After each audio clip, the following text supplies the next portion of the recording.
आहोत Shivajinagar police station या ठिकाणी.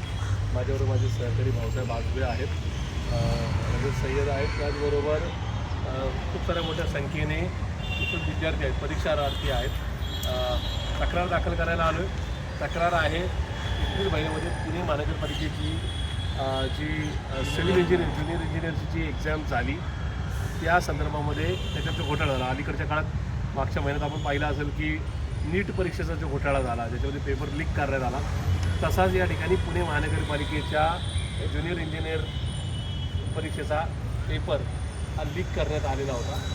तक्रार दाखल करायला आलेलो आहोत की सगळे विद्यार्थी आहेत ज्यांनी आईवडिलांच्या संस्कारावर खूप कष्टाने या ठिकाणी चांगले शिक्षक घेत आहेत. सातत्याने ते परीक्षा म्हणजे सेवा परीक्षा देत आहेत. त्याच्यामागचं कारण आहे की त्यांना सरकारी सेवेतच भरती व्हायचं आहे, त्यांचं स्वप्न आहे, त्यांच्या आईवडिलांचं जे स्वप्न आहे.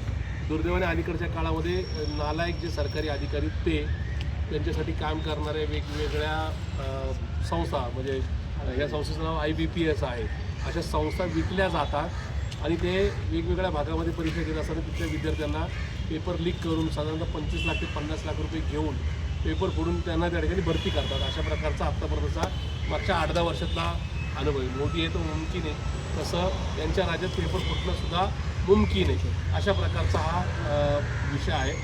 मुळात पुणे महानगरपालिका इथून हाकेच्या अंतरावर. पुणे महानगरपालिकेचं कार्यक्षेत्र पुणे शहर, पुणे जिल्ह्यामध्ये आहे. याच्यामध्ये खरं म्हणजे आणि आपल्याकडे इतक्या शिक्षण संस्था आहेत, त्याची इतक्या काय इमारती आहेत. जर ठरलं की बाबा एकाच दिवशी 5 लाख लोकांची 5 लाख विद्यार्थ्यांची परीक्षा पुणे शहरातच घ्यायची, तर ती घेण्याची लायकी, पात्रता आणि ताकद पुणे महापालिकेची आहे. कारण की पुणे महापालिकेच्या नाही का एकूणच नाही का कार्यक्षेत्रामध्ये चांगले सेवक भरती होण्याकरता इथल्या सगळ्या शिक्षण संस्था, मी कुठल्या एका शिक्षण संस्थेचं नाव घेत आहे, सगळ्या शिक्षण संस्थांना आपले वर्ग खोल्या किंवा आपले हॉल द्यावे लागतील ते देतील, पण त्याच्यामध्ये काय अडचण असंच कारण आहे. पण या परीक्षा सातत्याने मागच्या 2016 सालापासून आत्तापर्यंतचा अनुभव असा आहे. या परीक्षा कारण की जोपर्यंत जेव्हापासून देवाभाऊ राज्याचे मुख्यमंत्री झाले तेव्हापासून आणि नरेंद्र भाऊ देशाचे पंतप्रधान झाले तेव्हापासून या सगळ्या परीक्षा पुणे महापालिकेपासून 600, 700, 800 किलोमीटर लांब घेतल्या जातात. त्या अमरावती, यवतमाळ, नागपूर बरोबर ना अशा ठिकाणी घेतल्या जातात. माहिती नाही काय चमत्कार आहे. कारण की तुम्ही इथं पुण्यातल्या विद्यार्थ्यांनी, कोल्हापूरच्या विद्यार्थ्यांनी जरी त्या परीक्षेत बसायची इच्छा दाखवली, त्यांनी तसा अर्ज केला तरी त्याला हॉल तिकीट जे येतं ते विदर्भामध्ये जाऊन येतं आणि त्या परीक्षेत नंतर त्यांचं इथली मुलं काही पासआउट होत नाही. बरं, विदर्भ पण माझाच आहे, त्यामुळे तिथली मुलं भरती होत असेल तर मला आनंदच आहे. पण ती खरे परीक्षार्थी ज्यांनी खरा अभ्यास केला आहे, ज्यांनी बिलकुल कुठं शॉर्टकट मारा नाही, ते भरती झालं तर मला आनंद आहे. पण या ठिकाणी अशा प्रकारे नका होतो.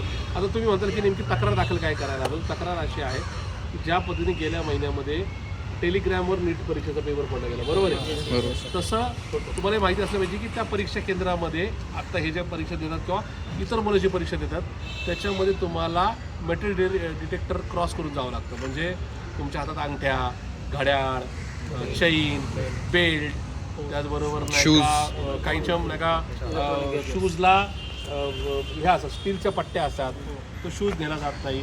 मोबाईल तर बिलकुल अलाउड नाही किंवा डिजिटल वॉच अलाउड नाही. त्याच्यामुळे आत गेल्यानंतर परीक्षा करत असताना त्याचा फोटो काढणं अशक्य आहे. असं असताना ज्या दिवशी हा पेपर झाला त्या परीक्षेचा पेपर जो फक्त आणि फक्त त्या कम्प्युटरवर आहे, कारण कम्प्युटरवर ही परीक्षा दिली जाते किंवा स्क्रीनवर ही परीक्षा दिली जाते, त्या स्क्रीनचा फोटोशॉट कोणतरी काढला आहे. ज्यांनी काढला आहे त्यांनी इथं त्याचा परीक्षार्थीचा नंबर टाकलेला नाही, इथं याच्या पुढं तो आहे, त्यांनी तो क्रॉप केला फोटो बनवला. पण हा फोटो परीक्षा चालू असणार, कारण की तुम्हाला मी दाखवू इच्छितो त्याच्यावर मिनिट्स आहेत. कुठेच मिनिट्स इथं, हां इथं वर मिनिट्स येतात. त्या मिनिट्स म्हणजे या टायमाला मिनिट्स म्हणजे या मिनिट्समध्ये अमुक वाजून अमुक मिनिटांनी अमुक सेकंदावर हा पेपर टायपिंग चालू होता. अशा प्रकारचा हा स्क्रीनशॉट आहे किंवा फोटोशॉट आहे. त्याच्यामुळं ज्याने हा फोटोशॉट काढला आहे याचा अर्थ तो मोबाईल आतमध्ये घेऊन गेला आहे. त्यांनी पेपर मोबाईलमध्ये उत्तरं शोधून गुगल करून, बरोबर, हां ती आन्सर शीट घेऊन त्यांनी पेपर सोडवला आहे. त्याचबरोबर तो दुसरा त्यांनी कोणातरी शेअर केला आहे, म्हणजे त्यांनी तो ऑनलाईन ठेवून इतर कुठला तर मार्गदर्शन करणारा बाहेर शिक्षक असेल किंवा कोचिंगवाला असेल त्याची मदत घेतली. अशा प्रकारची परिस्थिती. हा स्क्रीनशॉट ज्या विद्यार्थ्यांनी परीक्षा दिली आहे, ज्याला तुम्ही मोबाईल घेऊन जाणं पण अशक्य आहे त्याचा नाही, ज्याला IT नाही का IBPSनी ज्याला ते 25-50 लाख रुपये पर स्टुडंट जे घेतले असतील त्यांनी हा केलेला उद्योग आहे. त्याच्यामुळे आज आम्ही या ठिकाणी शिवाजीनगर पोलीस स्टेशनला आलो. PI दिगावकर साहेबांकडे आम्ही या ठिकाणी तक्रार दिलेली आहे. आता या संदर्भातील तक्रार ते दाखल करून घेतील. आम्ही त्यांना सांगितलं की आमचा कायद्यावर विश्वास आहे आणि डॉक्टर बाबासाहेब आंबेडकरांचं संविधान आहे आणि ते संविधान आजही कायम असं आमच्या सरकारला वाटतं. तर तुम्ही पुढच्या 2-5 दिवसानंतर तपास करा.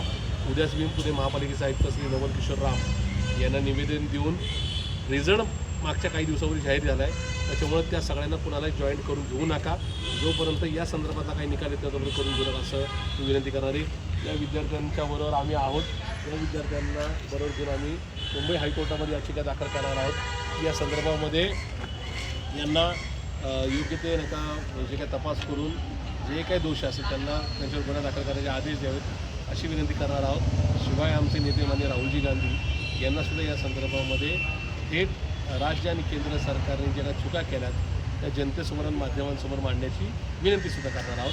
त्याच्यामुळं कृपया आता तरी अंधभक्त म्हणजे मतदार अंधभक्त होतं की ज्यांनी वेड्यासारखं त्या ठिकाणी नरेंद्र मोदी आणि देवेंद्र फडणवीसांवर विश्वास ठेवून प्रेम केलं आणि त्यांच्या मतदारांना लोकसभेत राज्यसभेत नाही पण लोकसभेत विधानसभेमध्ये आणि महानगरपालिका जिल्हा परिषद पंचायत समिती ग्रामपंचायतीमध्ये मतदान केलं. तुम्ही आता डोळे उघडा. तुमच्या मुलांना आता सरकारी नोकऱ्या मिळण्याची सुद्धा आता शक्यता राहिलेली नाही. कारण की इथून पुढे तुम्ही धनाढ्य जी लोक असेल BJPला मतदान करणारे नाही, जे धनाढ्य आहेत ज्यांच्याकडं 2-5 कोटी रुपये 5-25 कोटी रुपये अकाउंटला पडून येईल तरी त्यांचीच मुलं पैसे देऊन पेपर विकत घेऊन सरकारी सेवेत भरती होणार. हे आता निर्विवाद सत्य झाले किंवा हे आता अधोरेखित झालं. तर कृपया तुम्ही डोळे उघडा. आता तरी रस्त्यावर या अशीच नम्रतेची विनंती करून आपली रजा घेतो. धन्यवाद. जय हिंद, जय महाराष्ट्र, जय संविधान. मला बोलायला यायचं तर पण लगेच